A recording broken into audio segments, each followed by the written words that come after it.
Welcome to Twilight Imperium on Tabletop Playground. This video is for players already familiar with the Twilight Imperium board game, showing you how to get the most from the unofficial TI4 Tabletop Playground mod. Tabletop Playground is available from several stores, such as Steam, Epic, and Humble. This video covers the newer mod, available as TI4 Revamped in the Tabletop Playground library. When starting a new game, choose your player count, expansions, and codex options. Clicking Start removes unused content. Right-click the table and select Help to show various keys, as well as a list of keys you may want to disable to prevent accidental toggling of unexpected features. Let's take a look at player areas.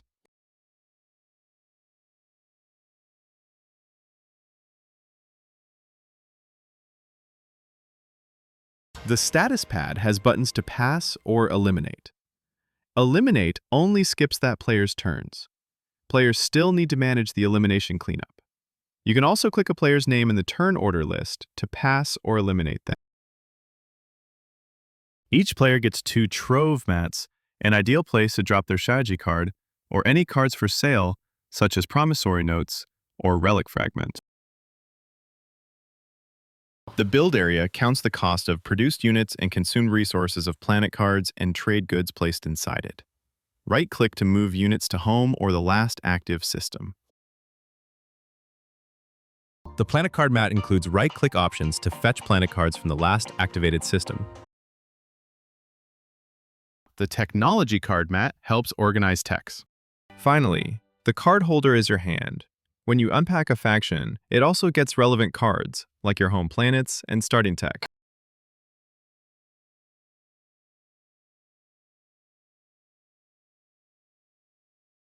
Notice the player areas at the top of the table are flipped, with content having the same orientation on both sides of the table.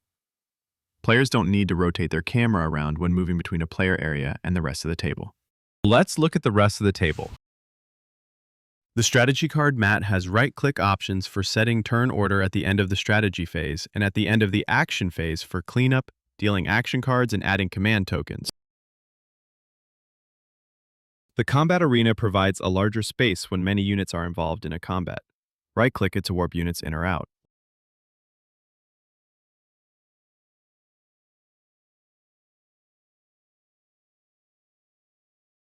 Here are various decks and discard piles. Some decks have right-click options to report what cards are still in it. Hover over the Agenda deck to see a reminder of if the Politics player placed the 2 cards on the top or bottom. The scoring area has active objectives and a scored card holder for each player. Right-click public objective cards to score them.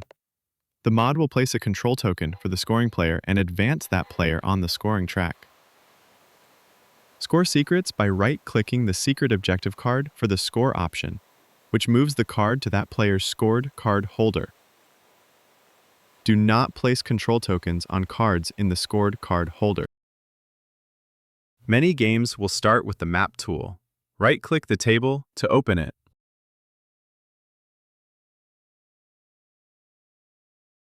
You can choose to select a pre-made map from a list already filtered down to the chosen player count. When you select a map, it copies the string to the map tool. You still need to click Load Map to set it up.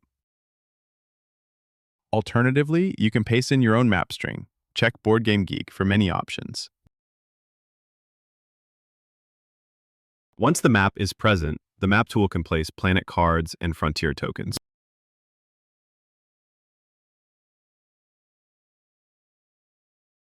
If you prefer to start with a slice draft, click that option. Choose your draft options. Let's use a nucleus draft with extra faction choices. Starting a draft opens a draft window for all players.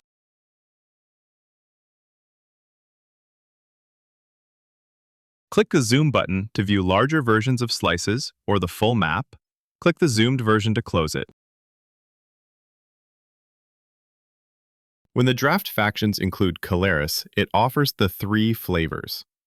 If a flavor is also present in the draft, the Caleris option gets disabled when the flavor gets picked. If it was the current Caleris choice, it gets shifted to a different one. Unpack a faction by placing the faction reference card in or nearest that player area. Right-click it for the Unpack option. If you change your mind, there's also a Repack option. Some faction components, like planet cards and starting tech, get dealt into your hand. During the strategy phase, players choose strategy cards. The trope boards are a great place to keep them.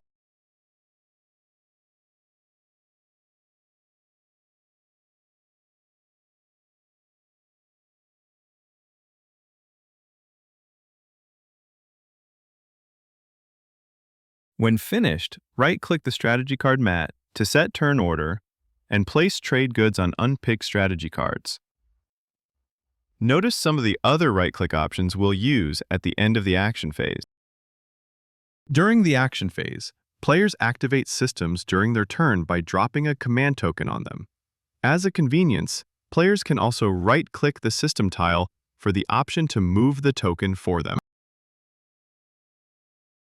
Players can also right-click a system to explore planets or place control and diplomacy tokens.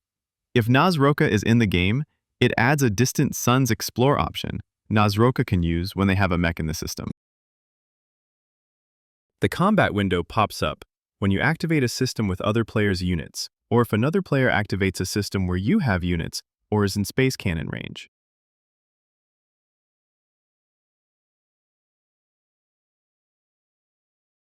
Play action cards and the like by placing them face up in or nearest to your play area before clicking the combat button, and remember to trash them after use.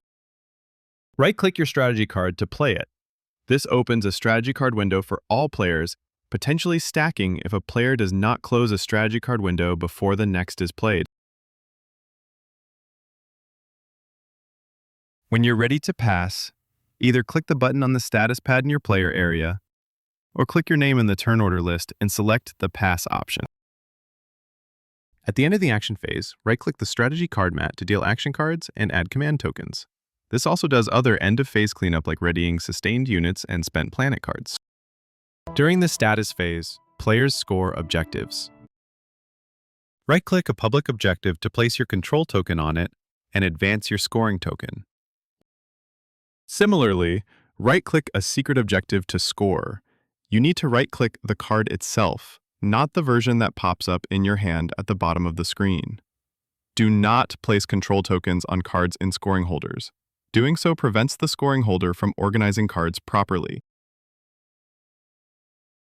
If there's a need to make a secret objective public, place it in the extra slot of one of the objectives mats. It will then score like a public objective.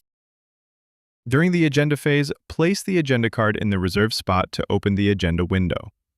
Players have buttons to play or skip when an agenda is revealed and after an agenda is revealed options. If any player chooses to play one of those options, it resets anyone who skipped with the option to try again.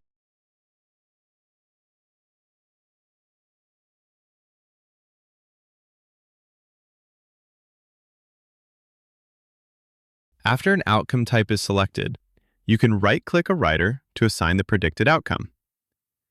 The rider will appear next to that choice. Players can click it to view the full card text.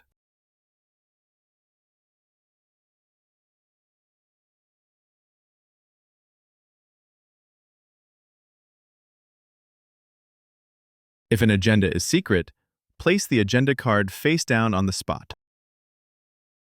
Several features are available by right-clicking the table, such as viewing all players' tech, seeing a short per-player summary, streamer tools, and so on. We'll go into some of these in more detail shortly. The R key does several things: swap, split, and combine. Swap.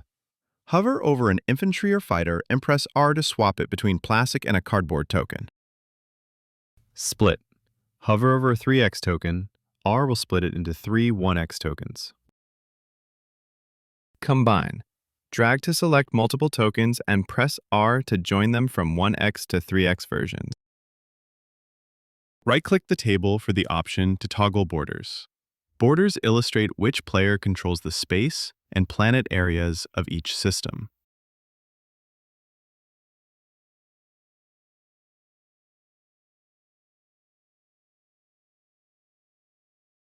Right-click a gravity rift to roll for all ships currently in the system. It does not attempt to identify carried fighters. Remove those or ignore them in the results. It reports the result to chat, as well as adding the roll result to each ship. Pick up and drop the plastic to remove the rift result. There are some experimental features accessed using slash commands. If a player has an older computer, or perhaps for visibility, the host can switch from rich 3D unit models to flat tokens by typing /toggle units in chat. There are other slash commands available. Type a single / in chat for a list of commands with descriptions. There are many more features in the mod. This introduction should cover what you need to know to start playing. Thank you for your attention.